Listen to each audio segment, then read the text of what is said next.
고난주간 첫 번째 시간 마가복음 11장 11절부터 14절까지 무화과 나무를 저주하신 예수님 첫 번째 설교 시작하도록 하겠습니다. 오늘 본문 말씀은 마가복음 11장 11절부터 14절까지 말씀입니다. 예수께서 예루살렘에 이르러 성전에 들어가사 모든 것을 둘러보시고 때가 이미 저물매 12제자를 데리시고 베다니에 나가시니라. 이튿날 그들이 베다니에서 나왔을 때에 예수께서 시장하신지라.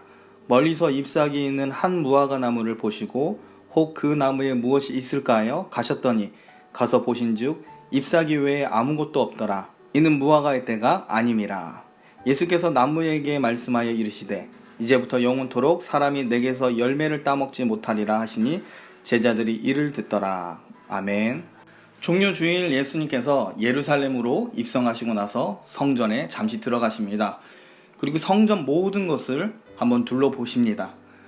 사람들의 환호성과 찬양을 받으신 예수님께서는 성전을 들어가 잠시 살피시고 다시 베다니로 돌아가십니다.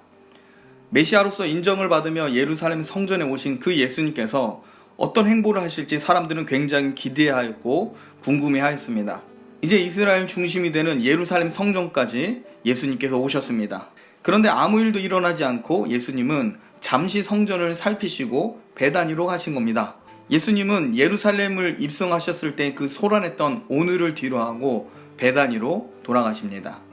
어떤 이변도 기적도 일어나지 않았습니다. 그리고 다음날 고난주간 이 첫날 예수님은 행동하기 시작하십니다.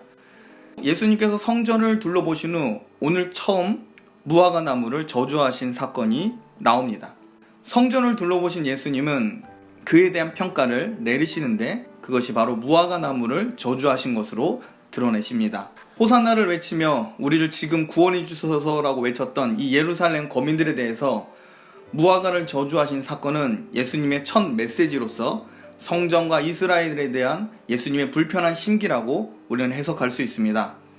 왜냐하면 구약 성경에서 무화과 나무는 포도원과 함께 하나님의 백성인 이스라엘을 상징하기 때문에 그렇습니다. 본문을 보면 예수님께서는 무화과 나무를 보시고 그 나무에 무엇이 있을까 하여 다가갔다라고 하십니다. 그런데 무화과 나무는 잎만 무성하고 예수님께서 원하는 열매는 없었습니다.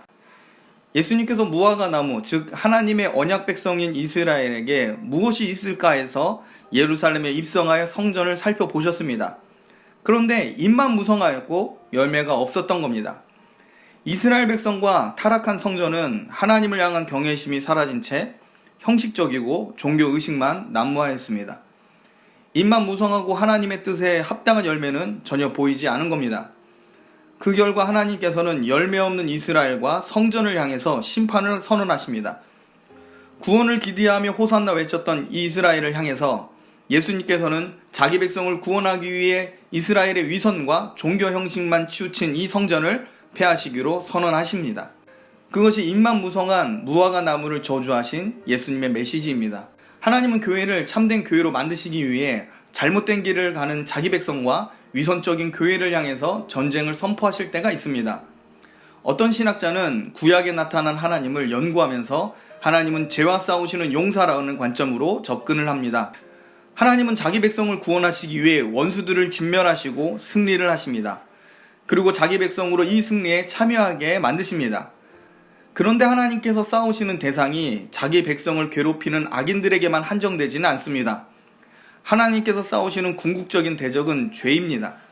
그러므로 하나님의 백성이 죄에 빠진다면 언제든지 하나님은 자기 백성과 싸우실 수가 있습니다.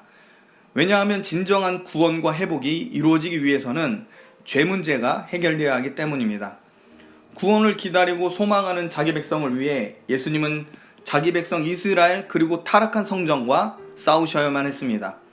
만약 오늘날 한국교회가 비성경적이고 하나님의 뜻과 상관없이 자기를 배불리게 하는 기관으로 전락하게 된다면 하나님은 한국교회와도 싸우실 겁니다. 왜냐하면 이것이 자기 백성을 구원하시는 하나님의 방법이기 때문입니다. 경건을 이익의 재료로 삼으며 성령의 열매는 온데간데 없고 자기 자랑과 자기 주장만 난무하며 어떻게든 성공한 사람들을 치켜 세우고 고아와 과부와 그리고 약한 자를 멸시하는 교회라면 잎만 무성한 무화과 나무가 받은 그 저주를 받게 될 겁니다. 그런데 오늘 본문을 보면 예수님께서 무화과 나무를 향한 이 저주가 부당한 것 같은 인상을 주는 구절이 있습니다. 마가는 이 때가 무화과의 때가 아니다라고 기록하고 있습니다. 무화과 때가 아닌데 무화과의 열매를 요구하는 예수님은 어찌 보면 굉장히 억지스러운 듯 보입니다. 예수님께서 예루살렘에 입성할 때가 니산월, 즉 4월 중간으로서 6월절을 앞둔 기간입니다.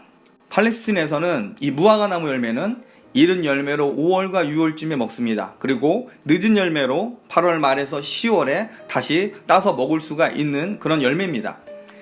그런데 예수님께서는 4월 중간쯤에 지금 무화과 열매를 찾고 계십니다. 당시 여러분이 무화과 나무 열매를 취득하는 그 당시의 배경을 알면 예수님께서 요구하신 게 무리한 것이 아니라는 것을 우리는 알게 됩니다. 무화과 나무는 열매를 자주 맺는 그런 식물입니다. 일반적으로는 5월과 6월 그리고 8월과 10월에 무화과 열매를 취하는 게 맞습니다. 그런데 4월 달에도 덜 익었지만 무화과 나무를 먹을 수는 있었습니다. 4월 6월절 절기 때에는 지나가는 나그네들이 가난한 자들이 덜 익은 무화과 나무 열매라도 종종 따먹었다고 합니다. 자, 그렇다면 예수님의 메시지는 굉장히 분명합니다. 가난하고 연약한 자, 고아와 과부와 그리고 나그네들을 향해서 열매를 내놓아 줄 수 없는 무화과 나무를 지금 예수님은 저주를 하시는 겁니다. 예수님은 고아와 과부를 수탈하고 가난한 자를 멸시하며 성전에 찾아와 예배드리는 이방인들을 멸시하는 이 종교 지도자들의 악행들에 대해서 가만두지 않으신 겁니다.